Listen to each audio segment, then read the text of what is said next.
আসসালামু আলাইকুম। চাওকচোন পিঁয়াজ ৰচুন আদা গুচাবলৈ লৈছোঁ। কিয় লৈছোঁ গুচাবলৈ পিছত দেখি থাকিব, দেখুৱাই থাকিম। এতিয়া কৈ নিদিওঁ, কৈ দিলে আপোনালোকে স্কিপ কৰি দিব।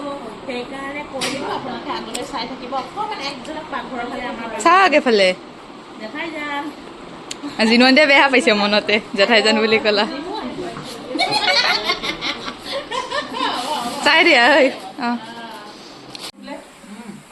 বাহিৰত বৰষুণ দিয়া দেখি এই ভিতৰতে এনেকৈ বনাবলগীয়া হৈছে। চাওকচোন এয়া ভণ্টিয়ে লৰাই আছে। দিনো পিঁয়াজ দিলি? হ'ব দে, মই বাৰু ভাজি দিম। এইফালে বায়ু ৰখি আছে ভাজিবৰ কাৰণে। এইফালে ক'ত কৰি আছোঁ, কি কৰি আছোঁ আপোনালোকক পিছত ক'ম। লাষ্টৰ ভাগত চাই থাকিব আপোনালোকে দেই, চাই থাকিব। এইফালে গঁৰালত আহি ছাগলীখিনি চাওকচোন সোমাইছে। ঠিক আছে, আচলতে আজি আমি আহিছিলোঁ আমাৰ মাৰ ঘৰলৈ। মাৰ ঘৰত অকণমান কোৰাণ পঢ়াইছে। এইফালে আপোনালোকক দেখুৱাই আহিছিলোঁ নহয় চচপেনত বনোৱাখিনি। আৰু এইফালে এইখিনি ব্ৰইলাৰ পোলাও। কোনোবা হয়তো এনেকুৱা ওলাই যায় ন, মাংস নাখায়, খাহী মাংস নাখায়, ব্ৰইলাৰেই খাব। গতিকে সেইকাৰণে ব্ৰইলাৰ পোলাওখিনি এইফালে চাওক। জহা চাউলৰ মই 5 পোৱা চাউলৰ ইয়াতো কুকাৰটোত বনাই দিলোঁ। ইফালে চচপেনত আপোনাৰ বনোৱা হৈছে, সেয়া আপোনালোকে দেখিছে। আৰু লগতে মই দেখাওঁ দেই, মাহঁতৰ এইটো পুৰণা এটা চৌকা আছে। চৌকাটো চাওক বাহিৰলৈ ধোঁৱাটো ওলাই গুচি যায়, দেখিছেনে? ইমান ধুনীয়া চৌকাটো, বাহিৰলৈ মানে ধোঁৱাখিনি ওলাই যায়, ভিতৰত কোনো টাষ্টেই নহয়। আৰু এইফালে আছে আপোনাৰ ধোঁৱা পখলা।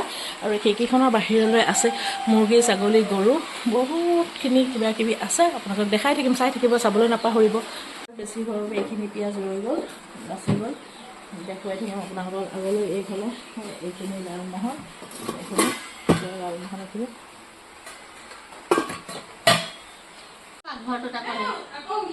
সেয়া পোলাও ৰেডি। বাহিৰত বৰষুণৰ বাবে ভিতৰতে চৌকা দি সেয়া বনাব লগা হ'ল। এয়া জিনু হৈ গ'ল ন, ঘিহঁতে মাহ ঘি পৰিছে সেইখনতো। দুটা ঘিহঁতে মাহ দিয়া হ'ল, দি দিলি ন? ঠিক আছে, ছাগলৈ চাই থাকিব। দুটা দিলি ন? এইটো নেক্সটটো ঢালি আছে।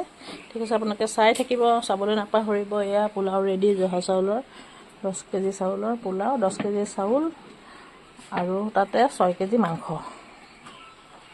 আমাৰ সৰু দাদা, তেওঁলোকৰ ঘৰলৈকে আজি আহিছোঁ। বাহিৰত বহুত বৰষুণ হোৱা দেখি ভিতৰতে চৌকা কৰি এয়া চাওকচোন পোলাও বনাই আছে। বৌয়ে লৰাই আছে আৰু এইফালে ভণ্টি আৰু বাইদেৱে ধৰি আছে। মই কিন্তু ভিতৰতহে বনাইছোঁ। মই চচপেনত, ইমান ডাঙৰ চচপেনত বনাবলৈ আজিলৈকে শিকাই নাই আৰু নোৱাৰোঁ কৰিবলৈ।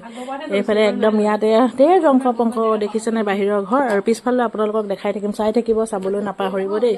এইফালে দুইটা দেখিছেনে মোবাইল চোৱাত ব্যস্ত। এইটো মামাকৰ, সৰু মামাকৰ ল'ৰা, এটাই ল'ৰা। এইটো সি একদম মোবাইল চোৱাত ব্যস্ত। তাৰ মুৰ্গী চুৰ্গী আছে, বহুত ছাগলী কিবা কিবি আছে। এইবিলাক সামৰি খুতৰি সি আহিলে, আহি পেলাই ভনীয়েকৰ লগতে বহি পেলাই ইয়াৰ মোবাইল চাই আছে। দাদাৰ ঘৰৰ এইখিনি চাওকচোন, লোকেল মুৰ্গী। ইহঁতৰ বোলে বয়স 2 মাহ হৈছে। দাদাৰ ল'ৰাটোৱে দানা দি আছে। সি এইবিলাকে কৰি লাগি থাকে জানানে। BA পাছ কৰিলে, সি চাকৰি এপ্লাই কৰি আছে। অকণ কাৰণে নহ'ল ন ৰিয়াজুল? 1 নম্বৰৰ কাৰণে চাকৰি নাপালোঁ। 1 নম্বৰৰ কাৰণে কিমান পাইছিলা? 52 পাইছিলোঁ। 53 পোৱা হয় পুলিচত চাকৰি হ'লহেঁতেন। চাওকচোন, অকণমানৰ কাৰণে নাপালে, মনটো দুখ বাৰু। আকৌ দিবলৈ কৈছোঁ, হতাশ নহ'বা, আকৌ দিবা, নহয় জানো? অঁ, দিবা। পঢ়াই বাকী কম্পিউটাৰ কৰ্চ সেইখিনিও কমপ্লিট কৰিলা। আৰু এইফালে আছে চাওকচোন সৰু সৰু পোৱালি। এইখিনি কিমান দিন হৈছে ৰিয়াজুল?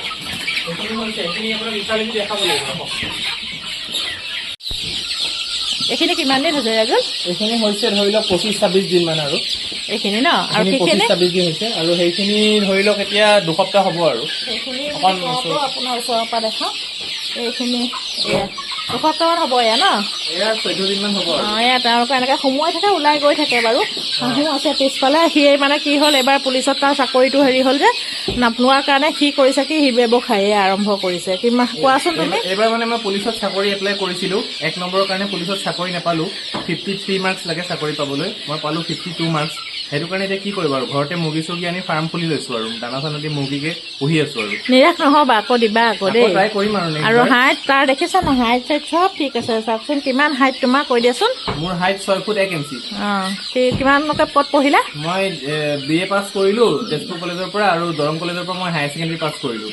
তাকেতো মেট্ৰিকত মোৰ 3টা লেটাৰ আছিল। অঁ, ঠিকে আছে। আগলৈও ভৱিষ্যত ভাল হ'ব দিয়া, চেষ্টা কৰিবা আকৌ। এই বাৰীখনত হাঁহ চাওকচোন, এইফালে চৰি আছে হাঁহবিলাক। আৰু এইফালে নেমু, এইফালে কল, অমিতা, গোটেইখিনি আছে। এয়া মোৰ মাৰ ঘৰৰ এটা দৃশ্যহে দেখাই আছোঁ। মাৰ মানে আৰু এখন ঘৰ আছে বাৰু আমাৰ। এইফালে আপোনাৰ হাঁহখিনি দেখিছে, এয়া এইফালে চব হাঁহ চৰি আছে দূৰে দূৰে। এখন মানে হাঁহ ৰখাই ঠাই সিহঁতৰ, হাঁহ ৰখা ঠাই। আৰু আজি ইমান বৰষুণ পিছল, তাতে মই ভাবিছোঁ মই পৰিম নেকি, কিন্তু আল্লাই কৰাত নপৰিলোঁ। সিহঁতৰ বাৰু অভ্যাস আছে, মোৰ তেনেকৈ অভ্যাস নাই যে। এইফালে হাঁহখিনি মোক দেখি পলাইছে, দেখিছে পূৰা সেয়া। আৰু এইফালে মুৰ্গী, লেচু, এয়া সকলোবিলাক। ইমান ধুনীয়া লাগে বাৰীখন, ঘৰলৈ আহিলে একদম যাব মন নাযায়, ইমান ধুনীয়া বাৰীখন। আৰু বৌ ল'ৰাটো এইবিলাকতেই লাগি থাকে। দাদাৰ বাৰু অলপ অসুখ এতিয়া, সি এইবিলাকত ব্যস্ত হ'ব নোৱাৰে বা সময় দিবও নোৱাৰে, বা তাক নিদিয়েও এইবিলাক কৰিবলৈ, এনেকৈ কৰি থাকে। যিখিনি আছে, এজন চাকৰি নকৰিলেও ধুনীয়াকৈ চলিব পাৰে। তথাপি ল'ৰাটো পঢ়া শুনা কৰিছে যেতিয়া তাৰ চাকৰিত মন। এইবাৰ অকণমান চাকৰিটো নাপালোঁ বুলি বৰ নিৰাশ হৈছে আৰু সি অলপ। তথাপি আমি কৈছোঁ নিৰাশ নহ'বা দেই। এয়া দেখিছে নেমু লমে নেমু লাগি আছে, প্ৰত্যেকজোপা গছত নেমু কেনেকৈ লাগি আছে দেখিছেনে? এইবিলাক চাওকচোন। আপোনালোকে ভিডিঅ'টো পূৰাকৈ চাব দেই, চাই ভাল লাগিব নহয় জানো? সকলোৱে এখন সেউজীয়া ৰসাল বাৰী চাবলৈ সকলোৰে মন যায় নহয়নে? মোৰ কিন্তু বৰ ভাল পাওঁ, কিন্তু মোৰ কি হ'ল জানে, মোৰ ভেটিটো বহুত সৰু হোৱা, এই কম মাটিত ঘৰখন সাজিব লগা হোৱাত আছিল। মোৰো এনেকৈ ডাঙৰেই আছিল, কিন্তু সাজিব লগা হোৱাত এনেকৈ বহুত বস্তু লগাব ইচ্ছা থাকিলেও আমি লগাব নোৱাৰোঁ, কাৰণ আমাৰ মাটিৰ অভাৱ। আৰু ইমান সময়ো নাথাকে, স্কুল যাওঁ, স্কুলৰ পৰা আহোঁ, যিখিনি কৰোঁ সেইখিনিয়ে যথেষ্ট। আগলৈ দেখাই থাকিম, চাই থাকিব, চাবলৈ নাপাহৰিব দেই। পলালে সৰু সৰু হাঁহ পোৱালিখিনি ইয়াতে এটা গাঁত কৰি দিছে, সৰুখিনি দেই। ডাঙৰখিনিৰ কাৰণে ডাঙৰ পুখুৰী আছে, পুখুৰীত সোমোৱাই দিয়েগৈ নি পেলাই। এইফালে পুখুৰী আছে, আৰু এইখন দাদাহঁতৰ ঘৰৰ পিছফালৰ পথাৰ চাওকচোন। এয়া তাৰ সীমা, অমিতা পুলি, কিবা কিবি এইবিলাক কল এইবিলাক আছে। আৰু এইফালে একদম মনিব নোৱাৰা পথাৰ দিছে। ইয়াৰ মাজতে তাহাঁতৰ মাটি গোটেইখিনি, আমাৰ মাটি মানে মোৰ দেউতাহঁতৰ মাটি এনেকৈ আছে, তাতে ৰুই থাকে, যাতে ৰুৱে। আৰু এইখন বাৰী চাওকচোন। আগতে আমি সেই বাৰীখনলৈ সদায় খেলিবলৈ যাওঁ জানেনে? এইকেইজনী মুৰ্গী আকৌ বান্ধি থৈছে চাওকচোন। এইকেইজনীবিলাক কোনোবাই নিবলৈ আহিব, লোকেল মুৰ্গী বিচাৰি আহিব। যিহেতুকে দাদাই ঘৰৰ পৰাই সকলোবিলাক বিক্ৰী কৰে এইবিলাক মুৰ্গী। এইফালে এইজনী কোনোবাই, এইকেইজনী বান্ধিছে, প্ৰায় কেইজনী 6জনী মুৰ্গী বান্ধি থৈছে। তেওঁলোকক কোনোবাই মানে বিচাৰিছে, নিবলৈ আহিব বুলি কৈছে। এইফালে আছে গৰু বহুতেই গৰু আছিল, বৰ্তমান গৰু সিহঁতৰ এজনীয়ে আছে, আৰু বাকী গৰুবিলাক পথাৰত আল দি থৈছে, আৰু কাৰোবাক দিও থৈছে তেনেকৈ। এয়া বৈ এইফালে সেইবিলাক কাম কৰি আছে জানেনে? খেতিয়কৰ ঘৰৰ কাম জানেই নহয় আপোনালোকে, আৰু যোনে যোনে কৰিছে সকলোৱে জানেই। আৰু এইতিয়া দাদাহঁতৰ ঘৰৰ আগফালৰ চোতাল চাওক, বহি ইমান ভাল লাগে। মই গ্ৰিলৰ ভিতৰৰ পৰাই এনেকৈ কৰিছোঁ, ইমান যে ভাল লাগে চাওক, ইমান আহল বহল জেগা দেখিছেনে? আৰু এইফালে আগফালে এইখন বাৰীটো আকৌ নেমু, অমিতা এয়া ভৰি আছে দেখিছে? সেইফালে ছাগলী ঘৰটো আছিল, মোৰ দেখাবলৈ নহ'লগৈ আৰু আপোনালোকক। ছাগলী সোমোৱাই বান্ধি দিলে, বতৰ বেয়া, ছাগলীখিনি সোমোৱাই বান্ধি দিয়াৰ বাবে।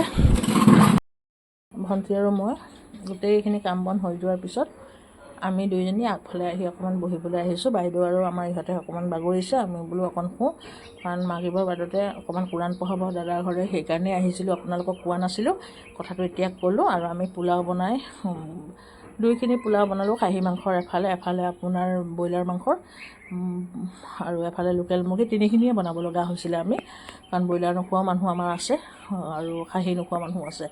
গতিকে ভাগে ভাগে আমি বনালোঁ। গধূলি হওক দুৱা হ'ব, তাৰপিছত আমি আকৌ নিজৰ ঘৰলৈ উভতি যাম।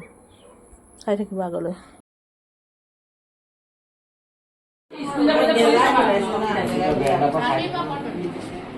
বাৰিষা যিমান ৰ'দ দিলেও মানে হেৰি নহয়, পানীটো পটকৈ শুকাই নাযায়।